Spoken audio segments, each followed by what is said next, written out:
앞서서 잠깐 이런 헤비타트에 대한 이야기를 드렸었는데요.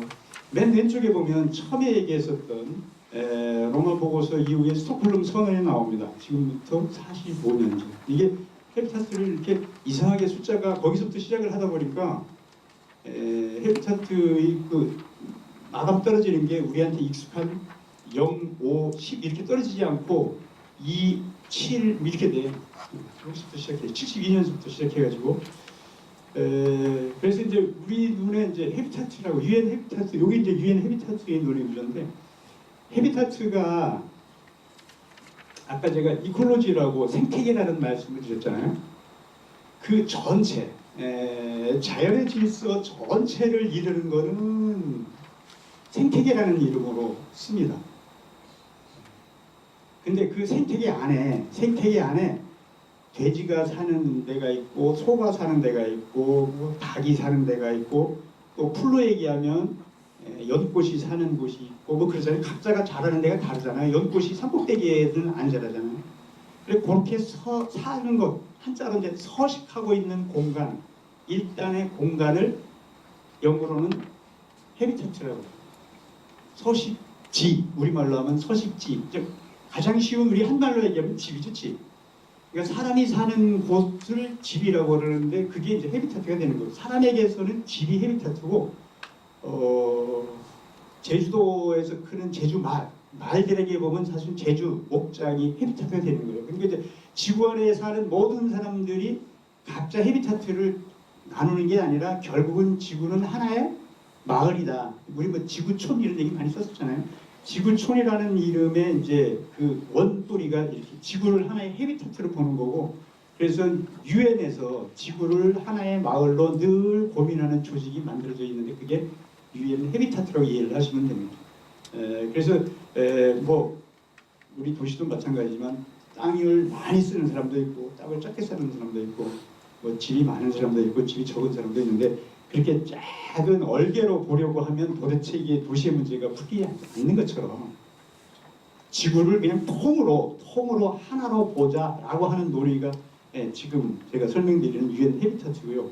그래서 이런 유엔 헤비타트에서 고민해왔던 점은 처음에는 지구의 환경 잠재력이 부담할 수 있는 선 안에서 우리가 개발을 해서 어울려 살자 이렇게 얘기하다가 그 다음에는 자꾸 이제 이 관심의 범위가 커져서 환경을 파먹고 사는 도시로 건재해야 된다. 그리고 그 도시 안에 사는 사람들의 관계, 사회잖아요, 사회. 그 사회도 건전해야 된다. 이렇게 자꾸 이제 확산이 되어 옵니다. 그러다가 이제 지난해 있었던 제3차에서는 이제는 뭐마저 그러한 관계와 도시들을 만들어가는 정책, 제도들도 사실은 건전해야 된다라는 것까지 이제 확장이 됩니다. 그래서 우리 말로 얘기하면 사람이 고민하는 모든 것들이 다 지속 가능해야 된다라는 것까지 사실 최근에는 확장이 되어 왔습니다. 그런데 처음에는 이제 환경이라는 단어로 우리가 지속 가능한 환경, 지속 가능한 발전 이렇게 얘기해서 지속 가능 이런 얘기를 하면 아마 한 80% 정도의 시민들은 환경운동 하는 사람들 이렇게 좀 이해하실 수 있을 거예요. 그게 왜냐하면 처음엔 환경에 대한 고민에서부터 우리가 지속 가능한 것들을 추구했었기 때문입니다. 그래서 저희 또한 그 1층에 수월의 지속 가능 발전 협의회도 있는데 거기서 지속 가능을 쓰거든요. 근데 많은 사람들이 이제 지속 가능 거기서 쓰는 말은 정상적이라고 생각하는 거죠. 왜? 그분들이 늘 환경을 고민하시는 분들입니다. 그렇지만 제가 설명드리는 것처럼 이렇게 45년 동안 환경에서 도시로 사회로 정책으로 다 지속 가능해야 된다고 하는 논의 구조들이 이제 확산이 되다 보니까 지금은 지속 가능한 사회, 지속 가능한 도시, 지속 가능한 경제 이런 말을 막 쓰잖아요, 그죠? 그래서 여러분들이 이제 지속 가능하다라는 말 쓸 때 그게 환경만을 얘기하는 것이 아니다. 그러니까 이게 최소한 수원시 전체를 아우를 수 있는 말이구나. 이렇게 여러분들이 이해를 하시면 되겠습니다. 이번에 이 헤비타트 3에서 새로운 도시 의제를 결국은 선언을 하게 됩니다. 우리 여태까지 얘기했던 사회적으로, 경제적으로, 환경적으로 결국 우리가 지속 가능한 도시를 만들어 가려면 앞으로 이런 것에 좀 중점을 둬야 되겠습니다. 라고 그래서 새로운 도시 의제, 영어로 New Urban Agenda 이런 것들을 선언을 했는데 한번 살펴보겠습니다. 도시 의제는 이제 6개를 선언을 했습니다. 6개를 선언했는데 이 6개보다 사실 더 중요한 지점이 여기 있는 거예요. 그러한 6개 도시 의제를 풀어나가기 위해서 우리가 해야 될 도구들을 이렇게 선언을 해놨는데 수원에서 보면 굉장히 선진적이다 하는 것들을 아마 우리 시민들이 볼 수 있을 거예요. 부문으로 보면 사회적, 경제적, 환경적 이렇게 돼 있어요. 그죠? 사회적으로도 지속 가능해야 되고 경제적으로도 지속 가능해야 되고 환경적으로도 지속 가능해야 된다. 우리 수원에서 늘 듣는 이야기잖아요. 그죠? 그러니까 우리는 거의 지구랑 이렇게 동시에 호흡하는 그런 도시라고 이해를 하시면 됩니다. 그 다음에 그것들을 이행하기 위한 수단을 또 한번 살펴보시면 거버넌스, 협치. 수원 맨 협치 찾았잖아요. 시에서도 그렇고 여기저기서도 맨 우리 함께 해야 된다. 협치. 그 다음에 두 번째가 도시계획으로 그거를 흡수해야 된다. 그래서 여러분들 혹시 참여하신 분 계시겠습니다만은 도시계획을 수립하기 위해서 시민 참여계획단도 만들고 그랬잖아요. 그죠? 지금도 작동되고 있잖아요. 주민들과 시민들이 참여해서 우리가 도시계획을 만들자. 그러한 이행수단으로 저희와 같은 중간지원 조직인 도시재단이 이제 만들어서 작동되고 있습니다.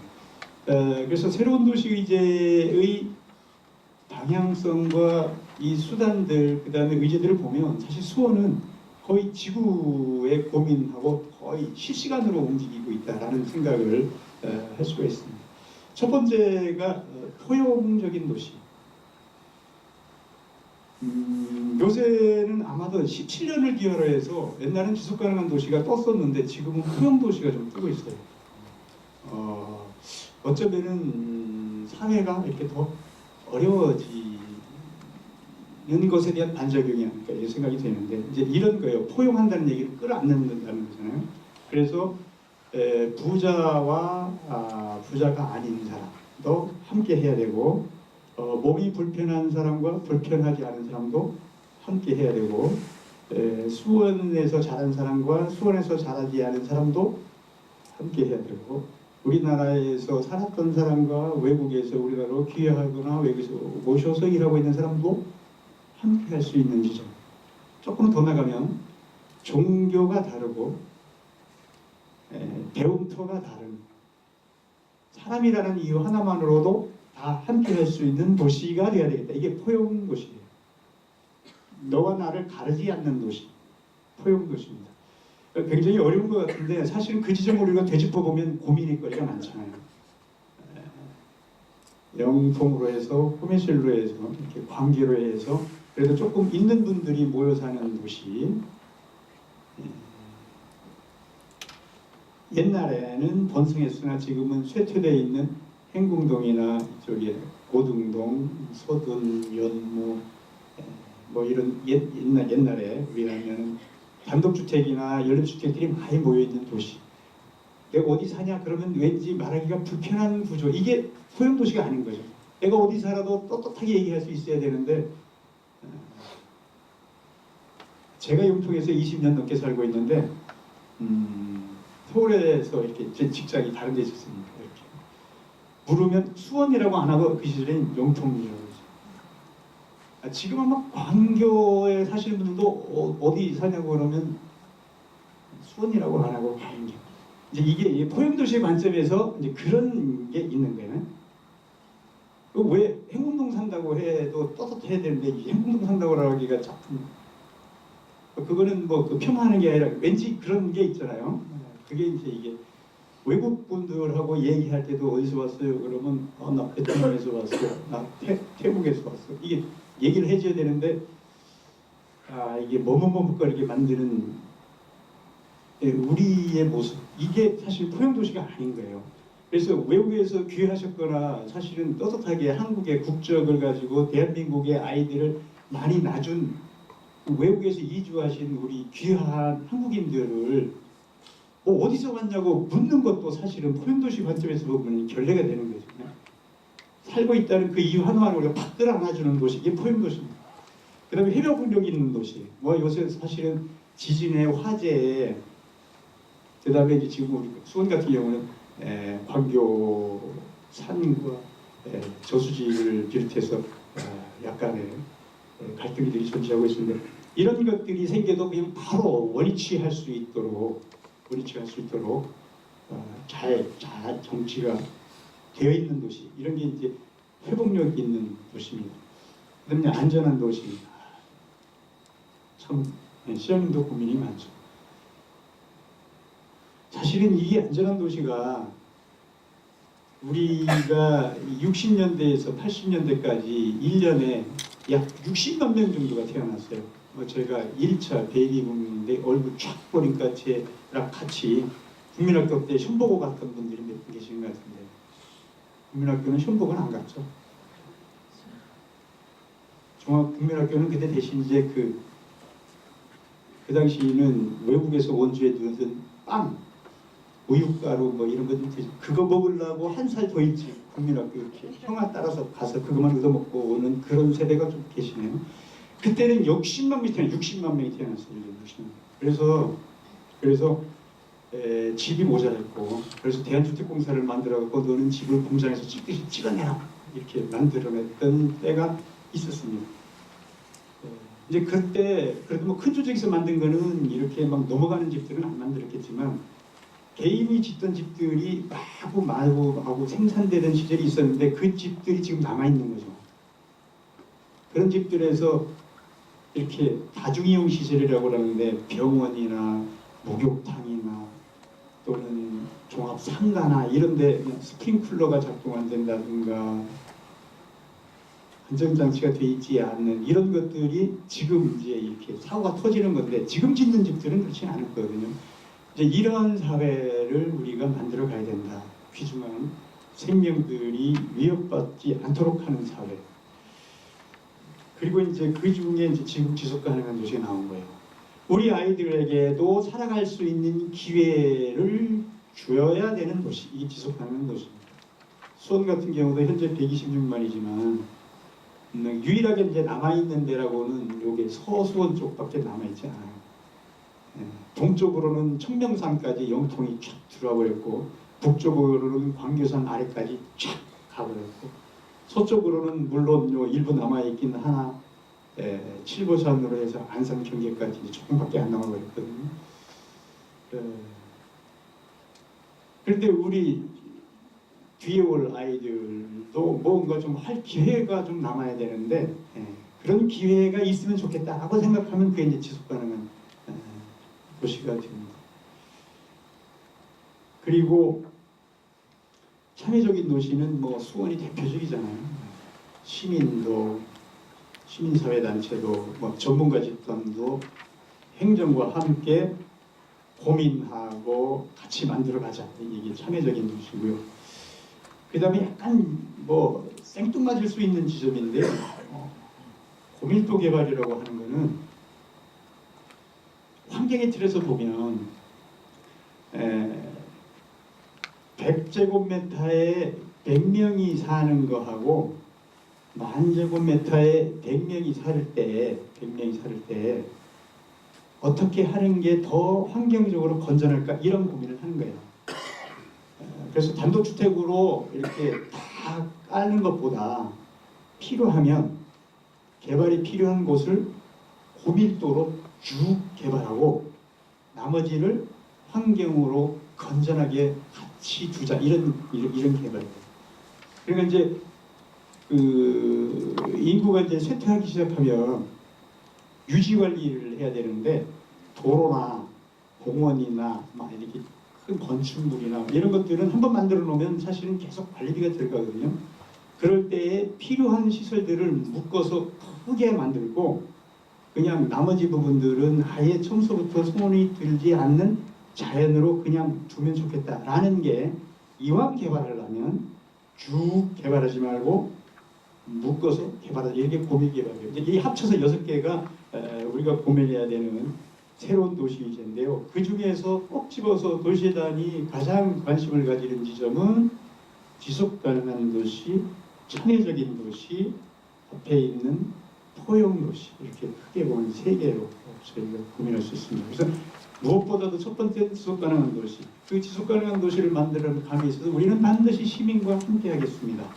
그리고 누구와 누구도 가리지 않겠습니다. 라는 가치 지향을 하고 있다라는 말씀을 드리겠습니다. 그래서 앞에 했었던 유엔 헤비타트 1, 2, 3차에서 보면 아까 드렸던 것처럼 처음에는 환경에 관심이 많았었습니다. 그래서 이제 우리가 처음에 나왔던 이 SSD의 앞에 있는 E가 environmentally, 환경적으로 그래요. 근데 이제 지금은 그 환경을 자연 환경에 국한하지 않고 처음에는 자연 환경이죠. 자연 환경, natural environment에 초점이 박혀 있었으나 2차인 터키 이스탄불에서는 거기에 경제와 사회도 지속 가능해야 된다. 그 다음에 이제 지난 16년에 있어서는 거기에 더해가지고 문화와 정책 제도까지도 지속 가능해야 된다라고 하기 때문에 인바이러먼털리를 앞에가 옛날에는 내추럴이 붙었다고 그러면 지금은 내추럴이 빠지고 다 만약 영어로 쓴다면 이코노믹도 컬처도 폴리시도 몽창 지속 가능해야 된다는 쪽으로 바뀌어서 처음에 장명하신 분이 굉장히 정말로 기가 막히게 장명했다. 근데 처음에 장명하신 인바이러먼트는 자연 환경이었었던 거죠. 자연. 근데 그 앞에다가 내추럴 인바이러먼트라고 안 쓴 게 정말 천만다행이에요. 그래서 지금은 그냥 앞에는 인바이러먼트를 그냥 씁니다. 그럼에도 불구하고 그 환경은 자연 환경에 국한되지 않고 우리가 생각하는 도시, 사회, 경제, 문화, 정책을 다 포함한다. 이렇게 이해를 하시면 지속 가능한 도시의 취지를 볼 수 있습니다. 그래서 우리가 이제 일을 풀 때 저희 재단도 뒤에 다시 말씀드리지만 환경을 고민하시는 센터도 있고 도시를 고민하는 센터도 있고 경제를 고민하는 센터도 있습니다. 그래서 이 안에 이 다양한 부분들을 우리 스스로가 안에서 융복합해서 풀어나가려는 노력을 도시재단이 하고 있다는 말씀을 덧붙여드리고 주체에서 보면 처음에 일기 때 주장했던 것들은 그 책무가 지구라고 하는 이 하나의 마을을 건전하게 관리해야 될 몫이 누구에게 있느냐? 누구에게 있다고 그랬어요? 처음에 45년 전에 국가가 책임을 져야 된다 그래서 만나면 대통령끼리 만났어요. 그래서 그 시절에는 이게 그 각 나라가 각자의 역할을 제대로 해야 됩니다 라고 얘기를 했어요. 근데 국가의 어젠다는 크잖아요. 구체적이지 못하거든요. 그래서 그 다음에는 국가보다 누가 더 중요하다. 이제 도시가 더 중요하다. 지자체가 더 중요하다. 그렇게 했었어요. 근데 이제 지자체가 더 중요하다고 했는데 이게 뭐 지자체가 또 풀어가지고도 해결이 안 되겠구나. 그래서 이제 마지막으로 누가 전 세계에 있는 시민이 스스로 지구 환경을 건전하게 만들어갈 주체해야 된다. 그래서 드디어 우리 수원에서도 강조하고 있는 시민이 스스로 다스리는 시민 자치가 지구 환경을 건전하게 만들어가는 주체다라는 쪽으로 발전해왔습니다. 이 지점에 있어서도 수원이나 저희 도시재단은 사실은 지구의 흐름을 선도는 아니겠지만 함께하고 있다라는 것들을 말씀드릴 수 있습니다. 근데 우리